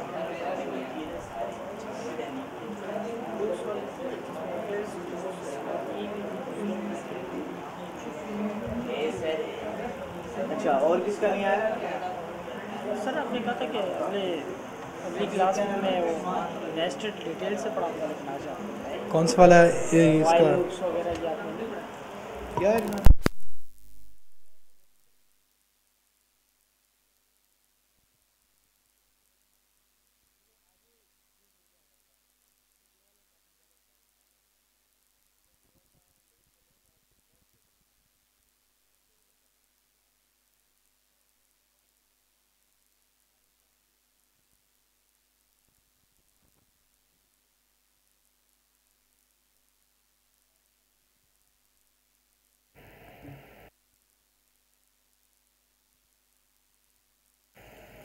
तो